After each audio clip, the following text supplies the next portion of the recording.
सिद्धार्थ, शुरू कर रही हूं आपसे कि अगर 8 साल का सबसे कम एलपीजी इंपोर्ट यानी कि लिक्विड पेट्रोलियम गैस जो देश के घरों में, आम लोगों के घरों में सिलेंडर की शक्ल में पहुंचता है, 8 साल का सबसे कम है, तो हालात वाकई खराब है ना? इसको एक्नॉलेज किया जाना चाहिए कि नहीं?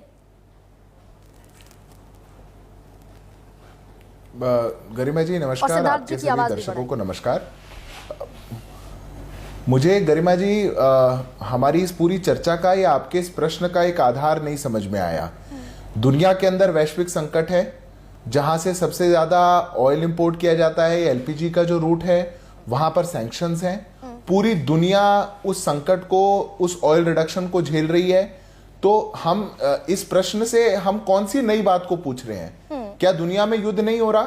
क्या दुनिया में सैंक्शंस नहीं लगे? क्या दुनिया में ऑयल इंपोर्ट, क्या ऑयल की एक्सपोर्ट एंड इंपोर्ट पर कोई इंपैक्ट नहीं है? सब कुछ है, ये हमको सब कुछ पता है। पर यहां पर हमारे लिए देश के नाते मुद्दा दूसरा है गरिमा जी। देश के नाते हमको, देश के नागरिक होने के नाते गर्व होना चाहिए। जहां पर दुनिया के बड़े देश 70%, 80%, 90% पर ऑयल प्राइसेस बढ़ा रहे हैं, भारत ने केवल 3% बढ़ाया है। 3 महीने तक लगभग हमने कोई इंपैक्ट भारत के देशवासियों पर नहीं आने दिया। उसके बाद भी जो इंपैक्ट आया वो कोई पूरा इंपैक्ट ट्रांसफर नहीं किया गया। कुछ इंपैक्ट, क्योंकि सरकार को वो बैलेंसिंग भी कर रही है, कुछ इंपैक्ट आगे ट्रांसफर किया गया। अभी भी अधिकतम इंपैक्ट, ज्यादा इंपैक्ट देश की सरकार झेल रही है। ये भारत की मजबूत आर्थिक स्थिति को तेल भर भर कर चाइना को पहुंचा दिया और हम अमेरिका के प्रतिबंधों के सामने झुककर खड़े हो गए, बो डाउन हो गए। और अब्बास अरागची कह रहे हैं कि हमारा तो $20 बिलियन का ट्रेड था भारत के साथ, we enjoyed business with India. तो ये अमेरिका तय करता दिखाई दे रहा है ना कि हम ईरान से खरीदें कि ना खरीदें। हम कौन से ईरान से संबंधों की या सैंक्शंस की बात कर रहे हैं गरिमा जी? जब 2005, 2011 वाली, जब यूपीए की सरकार ने आईएईए में ईरान के खिलाफ वोट कर दिया था, या 2010 से 2013 तक जब हमने 10 मिलियन बैरल ईरान से तेल लेना कम कर दिया था, बंद कर दिया था, हम उन सेक्शंस की बात कर रहे हैं। जब यूपीए की सरकार हमारे पुराने मित्र ईरान से सारा संबंध बिगाड़ दे, यूएस के दबाव में, यूएस के दबाव में तेल लेना बंद कर दे, यूएस के दबाव में अंतर्राष्ट्रीय मंच पर उसके खिलाफ वोट कर दे। है कांग्रेस को छोड़ दीजिए सिद्धार्थ यादव, आज यही तिलांजलि दे दीजिए कांग्रेस को। 12 बरस से आपकी सरकार है, 2019 तक ईरान ने हमें सस्ता तेल दिया, हमारे बैंक्स में पैसे रखे उसने, हमको रुपए में तेल दिया। अब क्यों हम अमेरिका के सैंक्शंस के आगे झुके हुए हैं कि भाई हमारा एलपीजी भी वहां से फ्लोट होता हुआ नहीं दिखाई दे रहा है? देखिए गरिमा जी, मैं तिलांजलि दूंगा कांग्रेस पार्टी को तो कांग्रेस के हमारे जितने मित्र हैं सब बहुत नाराज हो जाएंगे। ऐसा मैं नहीं करना चाहूंगा, आपसे भी नाराज हो जाएंगे। समस्या कुछ और है। भारत की भारत फर्स्ट पॉलिसी है। भारत ने कहा हम वहां से तेल लेंगे जो हमारे लिए सबसे सस्ता है। ये रोज बैठ करके कांग्रेस पार्टी के प्रवक्ता, समाजवादी, जितने विपक्ष के प्रवक्ता कहते रहे रशिया से तेल लेना बंद कर दिया, रशिया से तेल लेना बंद कर दिया। मुझे आप वो दिन बताइए जब भारत ने रशिया से 10 लाख बैरल ना लिया हूं, वो दिन बता दीजिए। हमने हर दिन लिया, यूएस कहे नहीं कहे, कोई और देश कहे नहीं कहे, भारत की सरकार और भारत का देश अपने आप में बहुत सशक्त है। हमको किसी के ना सैंक्शन की जरूरत है ना परमिशन की। लिया तो दाम क्यों बढ़ते दिखाई दे रहे हैं फिर? क्योंकि गरिमा जी दाम ग्लोबल इकोनॉमी में बढ़े हैं। आप 40 की बजाय 80 से ले लीजिए। अगर ग्लोबल मार्केट में ऑयल बैरल का रेट बढ़ गया, तेल का रेट बढ़ गया, तो रेट तो वही मिलेगा।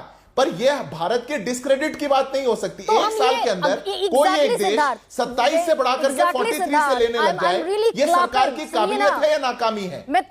मैं आपको शाबाशी भी दे रही हूं और ताली भी बजा रही हूं कि भाई इंटरनेशनल मार्केट में दाम बढ़ गए तो हमें बढ़ाने पड़ेंगे। तो ये जो ऑयल मार्केटिंग कंपनीज पर सरकार ने एक्सपोर्ट ड्यूटी बढ़ाने के बजाय और घटा दी कि जितना तेल बाहर बेचना है बेचो। अगर क्राइसिस है तो ये ऑयल मार्केटिंग कंपनीज पर से एक्सपोर्ट कैप क्यों हटा दी सरकार ने? देखिए गरिमा जी, कभी भी ए को, बी को, सी को अलग से नहीं देखा जा सकता। भारत एक नेट इंपोर्टर है ऑयल का, और उस नेट इंपोर्टर होने के नाते भारत के फॉरेक्स पर, फॉरेन एक्सचेंज पर हमेशा एक डेंट रहता है। अगर हमको फॉरेक्स को बढ़ाने का कोई तरीका दूसरी तरफ से मिलेगा, ये मैक्रो इकोनॉमिक्स का 101 है, इसमें कोई रॉकेट साइंस नहीं। आपके शो पर अर्थशास्त्री बैठे हैं, हो सकता है मेरी बात पर विश्वास नहीं हो, आप उनसे पूछिएगा। भारत को अपने एक्सपोर्ट्स बढ़ाने हैं, जहां से बढ़े, क्योंकि फॉरेक्स का भी कंसिडरेशन है। पर मैं आपसे एक प्रश्न पूछा, मेरे को आप 10 सेकंड दीजिए। अगर कोई देश 27 देशों से बढ़ा करके 43 देशों में एक साल के अंदर अपने एनर्जी नीड्स को डाइवर्सिफाई कर दे, उस सरकार की काबिलियत है या नाकामी है? जब ये लोग बैठे थे जिनको आप तिलांजलि देने के लिए कह रहे हैं तो 20 देशों से लेते थे, आज हम दुगने से लेने लग गए। भारत और सिक्योर है, मजबूत है, पूरी दुनिया हमको तेल, हमारी नीड्स डाइवर्सिफाई हो गई, हमको तेल दे सकती है। यूएई हमारे यहां पर आकर के 30 मिलियन बैरल का स्ट्रेटेजिक पेट्रोलियम रिजर्व बना रहा है, वो एलपीजी के लिए लॉन्ग टर्म एग्रीमेंट कर रहा है। ये काबिलियत है, ये विश्वास है भारत पर। एक सेकंड रुक जाइए। एग्जैक्टली यही पूरे चुनाव भर हम दर्शकों को, जनता को कहते रहे कि हमारी ऑयल नीड्स पूरी तरीके से फुलफिल्ड हैं, हमने 27 देशों की जगह 40 देशों से ऑयल इंपोर्ट कर लिया। एग्रीकल्चर मिनिस्टर है शिवराज सिंह चौहान, ही एक्नॉलेज्ड, और दर्शकों को भी हुबहू पढ़ देती हूं शिवराज सिंह चौहान क्या कह रहे हैं। Acknowledged challenges in procuring fertilisers from the international market, urging states and farmers to increasingly adopt organic farming as an alternative. वो कह रहे हैं हमारे पास फर्टिलाइजर नहीं है क्योंकि एलपीजी नहीं है, तो जैविक खेती पर शिफ्ट हो जाओ। तो जो किसानों को घाटा होगा, ये एक और आफ्टर इफेक्ट, इसका जिम्मेदार कौन है? देखिए गरिमा जी, मैं फिर से आपके प्रश्न से मैं नहीं इत्तेफाक रखता, ना ही मेरे को वो प्रश्न समझ में आया। मैं आपको कारण बता देता हूं क्यों। शिवराज सिंह चौहान कह रहे हैं फर्टिलाइजर नहीं है हमारे पास। कहा कि हम तो, हाँ, मैं वही उत्तर दे रहा हूं। आपने कहा कि हम कहते रहे कि हमारी ऑयल नीड्स जो हैं वो सिक्योर्ड हैं। हम आज भी कह रहे हैं, भारत में आप बताइए कहां तेल बंद हो गया बिकना, कहां पे तेल नहीं मिल रहा।